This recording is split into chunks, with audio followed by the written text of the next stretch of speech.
रहीम। सवाल नंबर पहिरियों,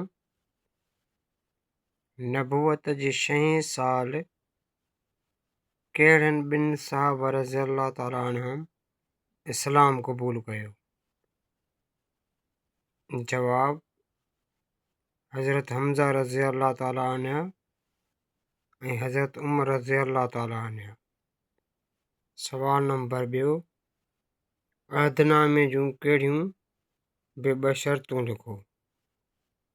जवाब, जेसी ताईं बनु हाशिम नबी करीम सल्लल्लाहु अलैहि वसल्लम जी हिमायत न छॾींदा, उन्हनि सां कोई तालुक़ न रखियो वेंदो।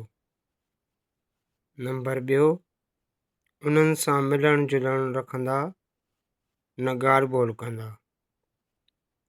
सवाल नंबर टियों, अहदनामे खे किथे लड़कायो वियो? जवाब, अहदनामे जी लिखत खाना काबा में लड़काई वई। सवाल नंबर चौथों,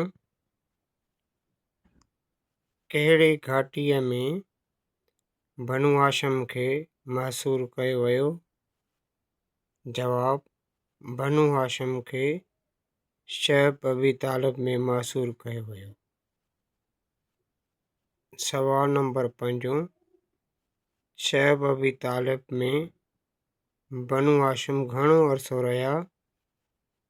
जवाब, बनु हाशिम 3 सालनि ताईं शैब अबी तालिब में महसूर रहिया।